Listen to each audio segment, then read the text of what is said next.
আল্লাহর ওয়াস্তে নতুন করে বিভেদের প্রাচীর তৈরি করবেন না। সমস্ত কুফুর অপশক্তি আজ একাট্টা হয়ে গেছে, শুধু আমরাই বিভক্ত।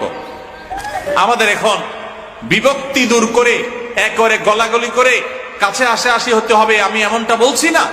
আপনি আপনারটা করেন, উনি ওনারটা করুক, মত পার্থক্য আপন জায়গায় থাকুক, কিন্তু দিন শেষে মনে রাখেন উনিও আপনার কেবলাকে কেবলা মনে করেন, উনি আপনার রাসূলকে রাসূল মনে করেন, উনি আপনার আল্লাহকে আল্লাহ মনে করেন, উনি আপনার কোরআনকে কোরআন মনে করেন, উনি আপনার হাদিসকে হাদিস মনে করেন।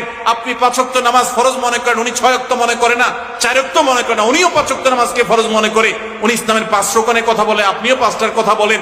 মৌলিক সব বিষয় আপনার সাথে তার মিল আছে, কিছু বিষয়ে যে অমিল আছে, পার্থক্যের জায়গা আছে, আপনি সুন্দরভাবে যৌক্তিকভাবে প্রমাণ দিয়ে, দলিল দিয়ে, যুক্তি দিয়ে, আপনার কথা দিয়ে, অনুপম আদর্শ দিয়ে, আপনার হিকমা দিয়ে, আপনার প্রজ্ঞা দিয়ে, আপনার জ্ঞান দিয়ে আপনি আপনার ভাইকে, যিনি ভুল পথে আছেন বলে আপনার মনে হয়, আপনি তাকে বুঝাবার চেষ্টা করেন। আল্লাহর ওয়াস্তে ওয়াজ মাহফিলের মঞ্চকে, আলোচনার মঞ্চকে, মাইককে, টেলিভিশন মিডিয়ার ক্যামেরাকে, মাইককে, এগুলোকে গাল মন্দের ক্ষেত্রে পরিণত করবেন না। আপনারা যারা সাধারণ মানুষ আছেন, আপনাদেরকে আমরা বলবো যে সর্বস্তরের সাধারণ ভাই বোনেরা, আপনারা আল্লাহর ওয়াস্তে হুজুরদের কেউ যদি এরকম দলাদলি এবং গ্রুপ করাকরি করে, ডিভাইড এবং আপনার এই জাতীয় পার্থক্য তৈরি করে, গ্রুপিং করে, বাড়াবাড়ি করে, আল্লাহর ওয়াস্তে এই কাজটাতে হুজুরের সহযোগিতা করবেন না। আমাদের মুসলমানদের মধ্যে বিভেদ থাকা উচিত না, কাম্য না। কি বলেন আপনারা? বিভেদ থাকা উচিত। মুসলমানদের মধ্যে বিভিন্ন বিষয়ে পারস্পরিক মতপার্থক্য, মতভিন্নতা, বুঝের ভিন্নতা থাকতে পারে। সেটা কোনো কোনো ক্ষেত্রে ছোট ছোট বিষয় নিয়ে হতে পারে, কোনো কোনো ক্ষেত্রে অনেক বড় বিষয় নিয়েও। অবাক করা বিষয় হলো, বেশিরভাগ ক্ষেত্রেই দেখা যায় আমরা যেগুলোর কারণে অনেক বড় বড় পার্থক্য এবং ব্যবধান করি, মুসলমানদের বিভিন্ন গ্রুপিং করি আমরা, সেগুলোর বেশিরভাগ বিষয়গুলো আসলে অনেক বড় বিষয় না, ছোট ছোট বিষয়। আচ্ছা বলেন তো, সুন্নি এবং ওয়াহাবি আরো যত মুসলমানদের গ্রুপ আছে, কোন মুসলমানদের মতে আল্লাহ কি 2 না 1? এ ব্যাপারে কোনো পার্থক্য আছে? কোন পার্থক্য আছে? আমাদের রাসূল মুহাম্মদ সাল্লাল্লাহু আলাইহি সাল্লাম, এ ব্যাপারে কারো কোনো সন্দেহ আছে? ওয়াহাবি সুন্নি কারোর মধ্যে কোনো মত পার্থক্য আছে? কারোর মধ্যে নাই। আমাদের কোরআন 30 পারা আল্লাহর কালাম, এ ব্যাপারে কোনো সন্দেহ আছে? আমাদের কেবলা কাবার দিকে কোনো সন্দেহ আছে? এরকম মূল আমি তো 100টা বিষয়ের কথা আপনাকে এখন বলে বলে শোনাতে পারবো ইনশাআল্লাহ, যে বিষয়গুলোতে মৌলিকভাবে ওয়াহাবি বলেন, সুন্নি বলেন, অন্য বিভিন্ন নামের বিভিন্ন রকমের বলয় বা গোষ্ঠী মুসলমানদের মধ্যে বিভিন্ন চিন্তা দর্শন বলেন, কোনো পার্থক্য আসলে। তাহলে মৌলিক সব বিষয় যদি এক হয়, শাখাগত বিষয়ে বুঝের পার্থক্য থাকতেই পারে। এই থাকাটা অস্বাভাবিক না, থাকতে পারে। কিন্তু সেটার কারণে আমরা অনেক সময় দেখা যায় যে আল্লাহ এবং তার রাসূলের দুশমন কাটটা কাফেরের প্রতি সে বিদ্বেষ নাই, যতটা বিদ্বেষ হলো এই গ্রুপ ভিত্তিক প্রতিপক্ষের প্রতি। এটা ইসলাম না ভাই, আল্লাহর কসম, এটা ইসলাম না। আমি বিভিন্ন সময় খুব ভয় পাই যখন কথা বলি, যে আমার কথার কারণে মুসলমানদের হতে পারে, মানুষ হিসেবে আমারও ভুল হয়, আল্লাহ আমাকে মাফ করুন, যেন ভুল না হয় সেজন্য আমি চেষ্টা করি। আপনারাও দোয়া করবেন যে আমার কথার কারণে, আমার কোনো আচরণের কারণে, আমার কোনো লেখার কারণে মুসলমানদের মধ্যে কোনো দ্বন্দ্ব যেন, দূরত্ব যেন না বাড়ে, এই চেষ্টাটা আমি সবসময় করি। তারপরও আমার অজান্তে যদি হয়ে যায়, আল্লাহ আমাকে মাফ করে দেখ, দোয়া করবেন আপনারা। ডক্টর আব্দুল্লাহ জাহাঙ্গীর রহমতুল্লাহ আলাইহি স্যারকে জিজ্ঞাসা করা হয়েছিল যে মুসলমানদের ঐক্যের জন্য আপনি কি করেন, আপনার ভূমিকাটা কি? তো স্যার জবাব দিয়ে বলেছেন, ঐক্য সৃষ্টি করার জন্য পাওয়ার লাগে, পাওয়ার। অর্ডার দিব যে কাহিনী করলে, ঝামেলা করলে, অনৈক্য তৈরি করলে তাকে শাসন করা হবে। স্যার বলতেন যে আমি দুর্বল মানুষ, আমার হাতে এত ক্ষমতা নেই যে মুসলমানদের বিভিন্ন বিবাদমান গোষ্ঠীগুলোকে আমি এক করে ফেলবো, এত শক্তি আমার হাতে নাই।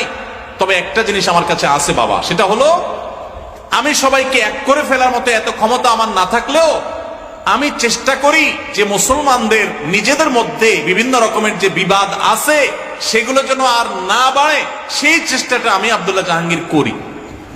মানে আগুন লাগছে যে মুসলমানদের ঘরে, সে আগুনের মধ্যে যেন ঘি আর না ঢালা হয়, সেই চেষ্টাটা আমি করি। তো স্যারের এই কথার অনুসরণটা আমি করার চেষ্টা করি। অর্থাৎ সাধারণত কারোর নাম ধরে, কোনো গোষ্ঠী নাম ধরে কারোর সমালোচনা, বিশুদ্গার, মাহফিলে, মিডিয়াতে, টিভি চ্যানেলে, অন্য কোথাও সাধারণত না করার চেষ্টা করি। এরপর যদি কখনো হয়ে যায় বুঝবেন ওইটা আমার মিস্টেক, বুঝবেন মানুষ ওইটা আমার ভুল, এবং সেই জন্য আমি অনুতপ্ত। আমি কখনো এগুলো চাই না ভাই। আবারও বলছি, আদর্শিক ভিন্নতা থাকবে, আপনাকে আমি আদর্শে কম্প্রোমাইজ করতে বলি না। আপনার ঈমান, আপনার আকীদা, আপনার মানহাজ, আপনার চিন্তাধারা, এটার উপর আপনি অটল অবিচল থাকেন, কিন্তু কোন অবস্থাতে মুসলমানদের মধ্যে বিভেদের প্রাচীর তৈরি করবেন না। আল্লাহর ওয়াস্তে নতুন করে বিভেদের প্রাচীর আর তৈরি করবেন না।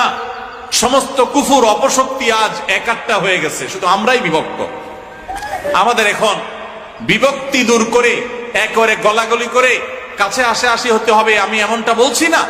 আপনি আপনারটা করেন, উনি ওনারটা করুক, মত পার্থক্য আপন জায়গায় থাকুক, কিন্তু দিন শেষে মনে রাখেন উনিও আপনার কেবলাকে কেবলা মনে করেন, উনি আপনার রাসূলকে রাসূল মনে করেন, উনি আপনার আল্লাহকে আল্লাহ মনে করেন, উনি আপনার কোরআনকে কোরআন মনে করেন, উনি আপনার হাদিসকে হাদিস মনে করেন।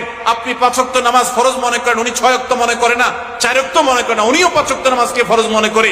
উনি ইসলামের 5 রকমের কথা বলে, আপনিও 5টার কথা বলেন।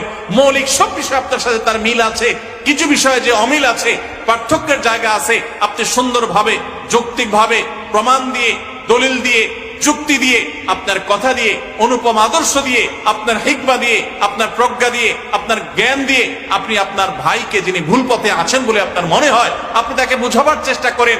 আল্লাহর ওয়াস্তে ওয়াজ মাহফিলের মঞ্চকে, আলোচনার মঞ্চকে, মাইককে, টেলিভিশন মিডিয়ার ক্যামেরাকে, মাইককে, এগুলোকে গাল মন্দের ক্ষেত্রে পরিণত করবেন না। আপনারা যারা সাধারণ মানুষ আছেন, আপনাদেরকে আমরা বলবো যে সর্বস্তরের সাধারণ ভাই বোনেরা, আপনারা আল্লাহর ওয়াস্তে হুজুরদের কেউ যদি এরকম দলাদলি এবং গ্রুপ করাকরি করে, ডিভাইড এবং আপনার এই জাতীয় পার্থক্য তৈরি করে, গ্রুপিং করে, বাড়াবাড়ি করে, আল্লাহর ওয়াস্তে এই কাজটাতে হুজুরের সহযোগিতা করবেন না। আপনি আপনার কাছে যেটা সঠিক মনে সেটা আমল করবেন। আল্লাহ আমাদের সবাইকে মুসলমানদের ঐক্যের প্ল্যাটফর্ম যেন তৈরি হয়। দেখুন, আমাদের পার্শ্ববর্তী অনেক দেশ, পৃথিবীর অনেক দেশ, বিভিন্ন মতের মুসলমানদের একত্র হতে আমরা দেখেছি, কিন্তু আমাদের দেশে সেগুলো নাই। বিভেদ দিন দিন আরো বাড়ছে, বাড়ানো হচ্ছে। আল্লাহ আমাদের সবাইকে এই বিভেদগুলো দূর করে ঐক্যের পরিবেশ তৈরি করার মতো কাজ করার তৌফিক দান করুন।